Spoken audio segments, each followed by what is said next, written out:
Welcome to another episode of Sanford Says. My name is Lisa Holder, Chief Communications and Cultural Affairs Administrator for the City of Sanford. Today on this podcast episode, we're going to be talking about Sanford Speaks. It's an initiative program started by our Race, Equality, Equity, and Inclusion Committee.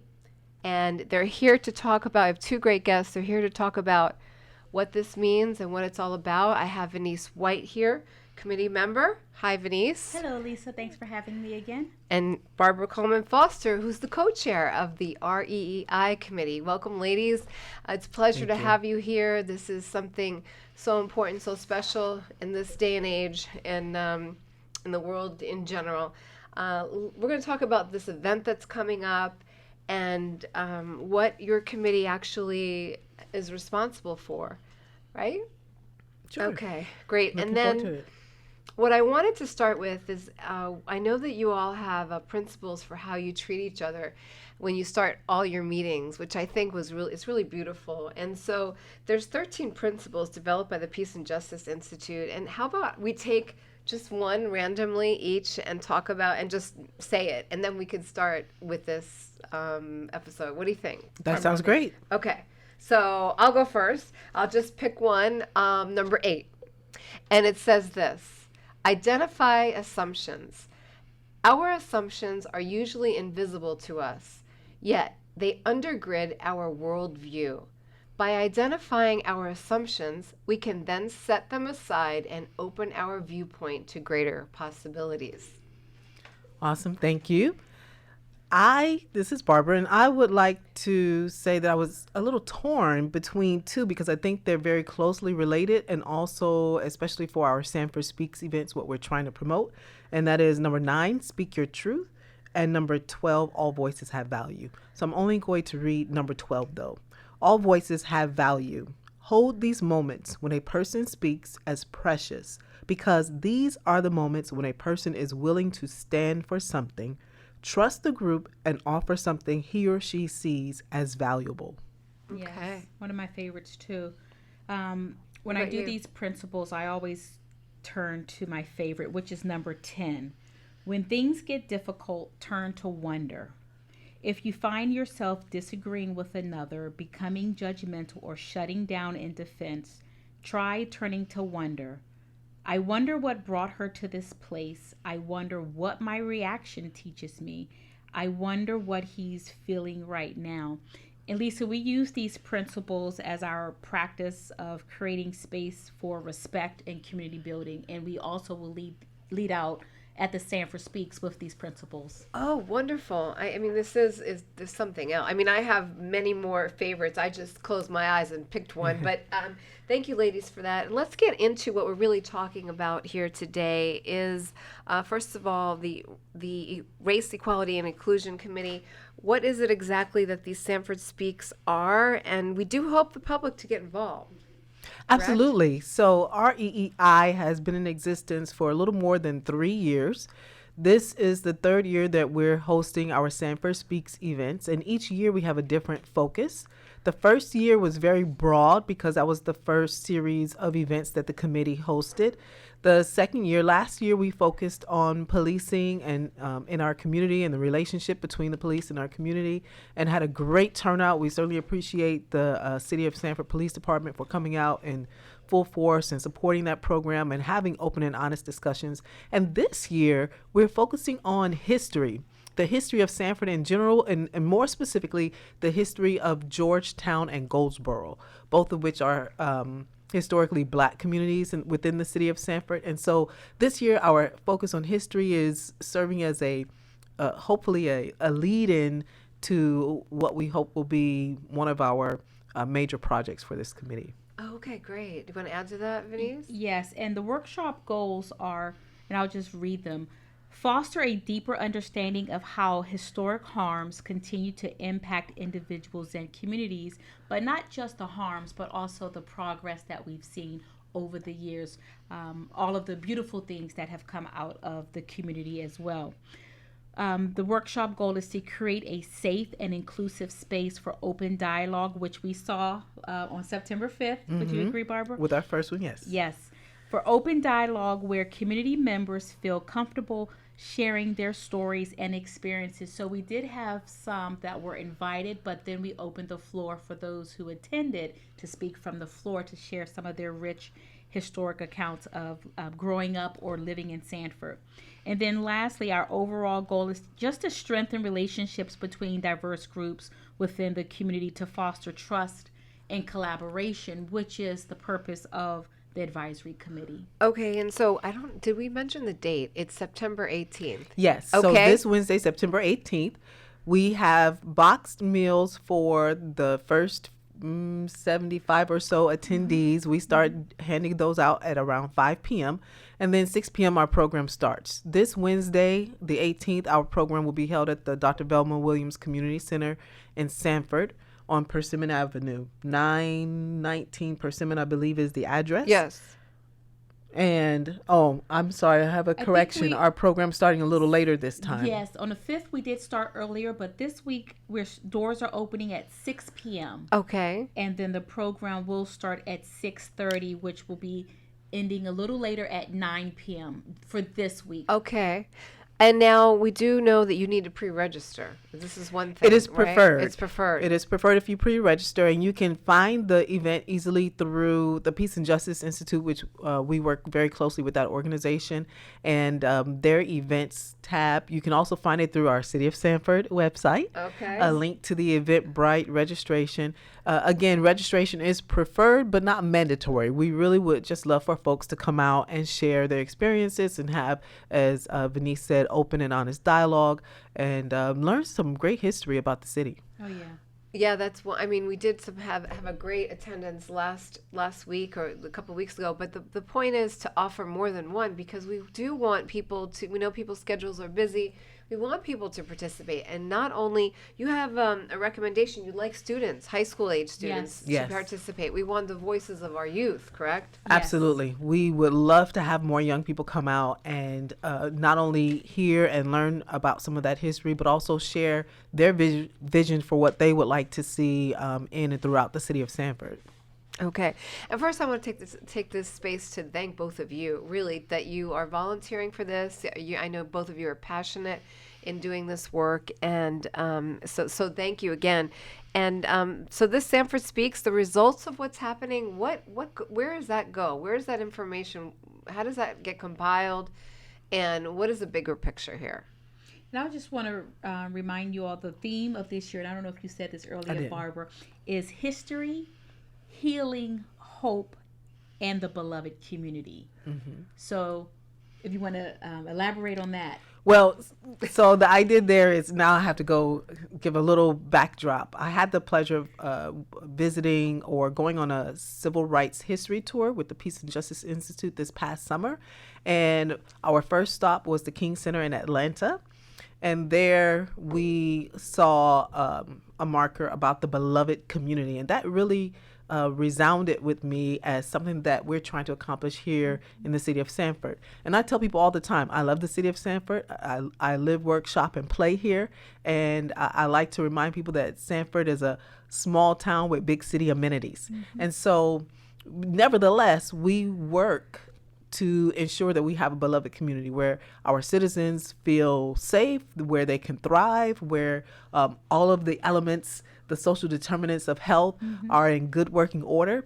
And so when we decided to focus on the history, the idea was to highlight the history of Sanford, particularly history that a lot of folks may not know. And so to reveal or make known that history and also use it as a catalyst to facilitate discussion, whereby we can have discussions about, well, this is what happened, this is where we were however many years ago, here's where we want to go. What do we need to do between now and then to get there? And so we settled on this title, History, Healing, Hope, and the Beloved Community.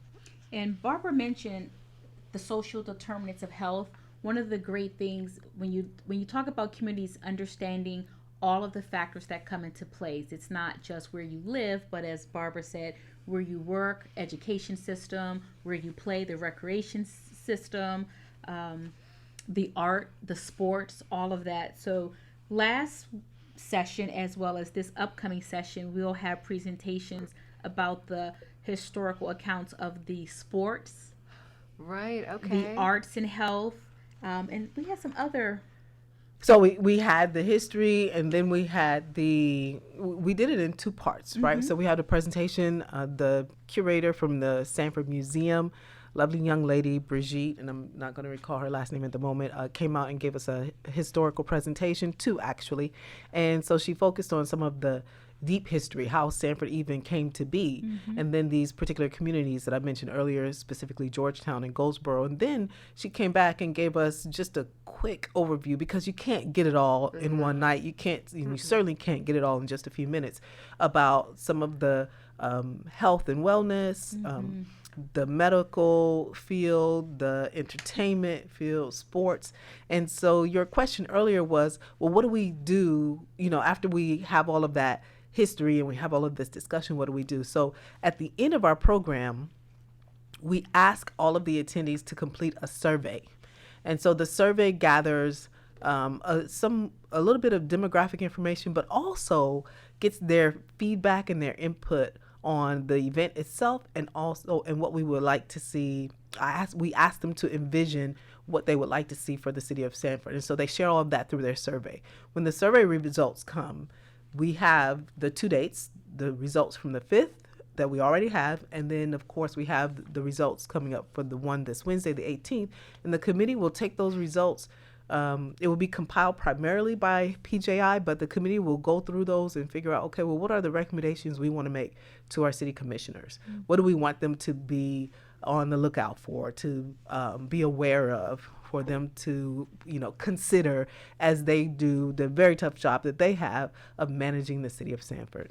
Okay, all right. That sounds like a plan. And I know that this is, like you said, we've had these Sanford Speaks prior to this as also, and they have been very successful enough that you decide as a committee to offer them again. Yes. And I would imagine getting the input from the community is really important, especially in a situation like this. And like you said, the history and all of that, and allowing those voices to be heard, correct? Yes. Yeah. And one of the things we do, Lisa, is we have opportunity for small group discussions during the dialogue. Not everyone wants to stand in front of a group, so we do have groups, and we try to make the groups cohorts diverse. So I always ask, or we try to make sure that you're not sitting with the people who you arrived with. Yeah. Maybe share some different stories, because I'm from Washington, D.C., and I've been in the area for 20-something years.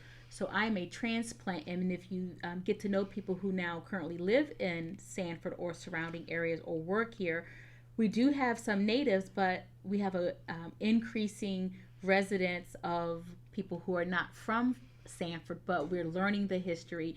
We're adopting the community, and they're adopting us back. So Right. we do have that opportunity to talk amongst ourselves in a small group, so that people have an opportunity to share personal and make new friends. Yeah, that's Right. what's really great about it. Yeah. And one of the great things about that is we try to make sure that each of those small groups has an REEI committee member there to help facilitate the discussion.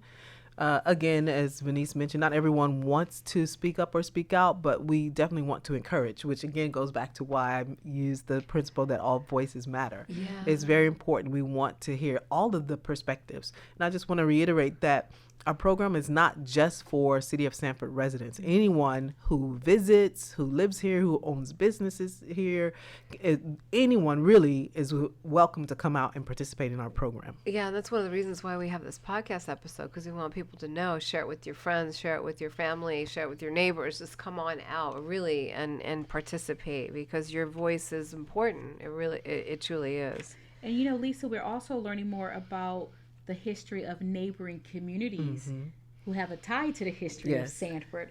We did a tour in Mims to the Moore Museum, and we actually invited the curator from the Moore Museum, Sonia Mallard, to come, and she also gave us a very energetic, very Lively? robust, lively, yes, amazing, enthusiastic, Just to sum it like up. all of the great Wow. things. But the history of what happened in Mims and how that tied back to the city of Sanford. Yes. And we also, if you know the history of Eatonville, there's Yes. some ties to the city of Eatonville, which is right outside of Orlando, and the Right. ties to the city of Sanford. So if you're in neighboring communities, Absolutely. Come we out. we want to encourage hear you to their come. We wanna story. hear. We want to hear those stories that tie Yes. back to the city of Sanford as well. Yeah, we definitely want to hear those as well. Yeah, and we're so glad that you're doing this work in the city of Sanford, and I mean it's just incredible. And I know the city's committed to ensuring that we're inclusive, accepting of all people, because the strength of our community is our diversity. Yes. It truly is. And so that's one of the many goals of having our Sanford Speaks events, and the one of the objectives of the REEI committee is we want Sanford to continue to be a welcoming and inclusive place for anyone to come and, like I said, visit, shop, play, stay, whatever the case may be.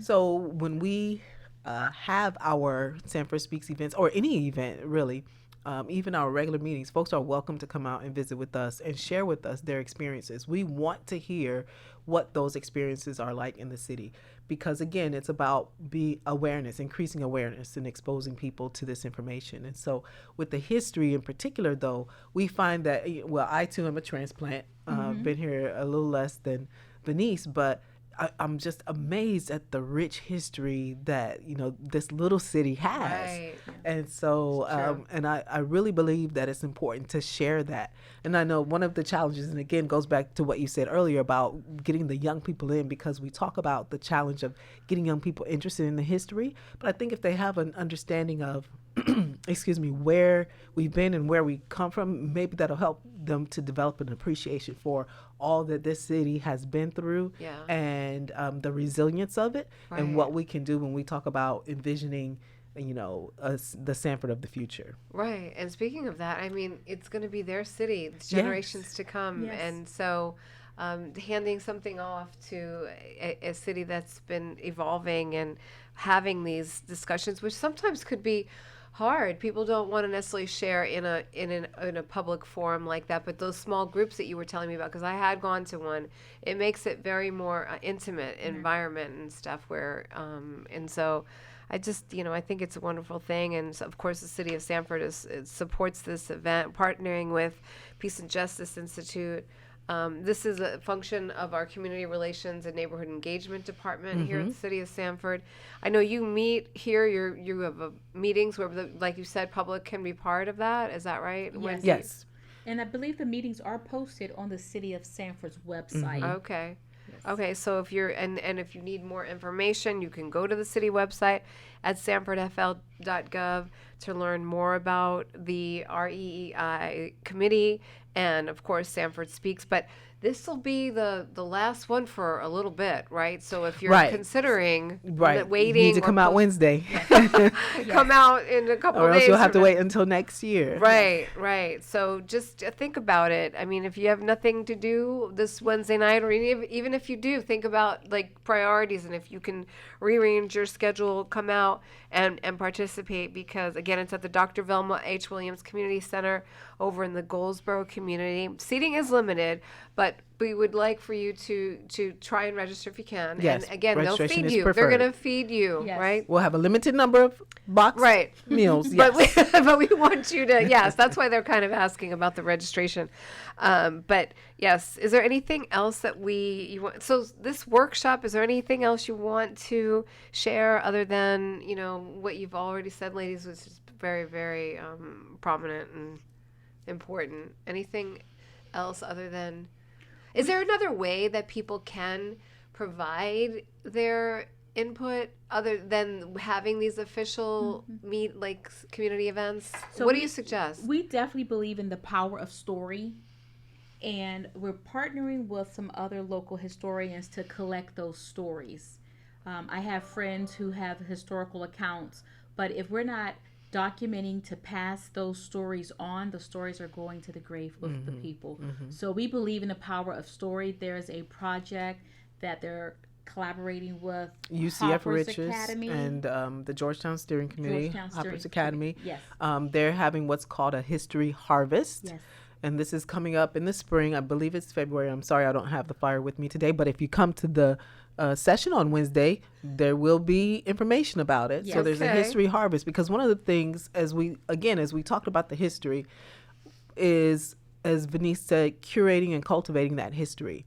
So many generations of Sanfordites are here, and there's so much history that is passed down and within their family as oral history, as part of that tradition that just isn't shared. And so my vision, again, I'm a transplant, so I love hearing about some of these stories. But if we have, say, for example, a particular incident, and we can get 5 or 6 perspectives on that incident, it gives us a more robust and well-rounded vision of what truly transpired, right? Yeah. So cultivating that is very important. So UCF Riches has been doing that kind of work for a long time, and they're going to have their history harvest in at Harper's Academy in the spring. So we certainly encourage people to come out and participate. That's one way. As far as the REEI committee goes, our committee members are always open to receiving information.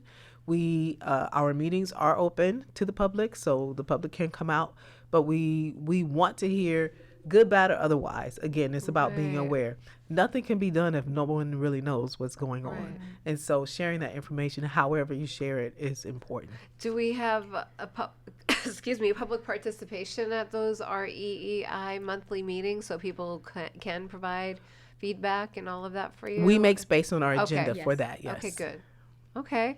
Is there anything else, ladies, you wanted to say about Sanford Speaks and the work that you do in the community? We appreciate your volunteering, and your committee's filled. We got 10, 12 people. It's a large We have committee. at least 12, yes. Yeah. Yes. So And it's a diverse committee. I think the committee is a good Yeah. reflection of the diversity we want to promote throughout the city, and we certainly do adhere to those principles. Yes, and we're very appreciative of the leadership of the City of Sanford Yes. for having this standing committee as a demonstration that they are open to hearing the voice and the recommendations from the advisory committee. But we need your voice, Sanford. We need to hear your voice so that we can make those recommendations on your behalf. So hope to see you Wednesday. If not, our doors are at open. a future meeting, yes. We have future meetings. We on our agenda, there's always public comment on our agendas. there you go. Well, thank you, Barbara Coleman-Foster. Thank you, Venise White. You're also community leaders, volunteers here, and we appreciate you very much. And everybody, go sign up, register for Sanford Speaks. Go to our website for it. Find out more information. You won't be disappointed. Yes, thanks. Thank you, Lisa, for having us. Appreciate it. Thank you. Thank you for listening. This is Sanford Says. Lisa Holder, Communications Officer for the City of Sanford. And you can find this podcast wherever you listen to your favorite podcasts on the Sanford website at sanfordfl.gov. Thank you again. Until next time, take care now.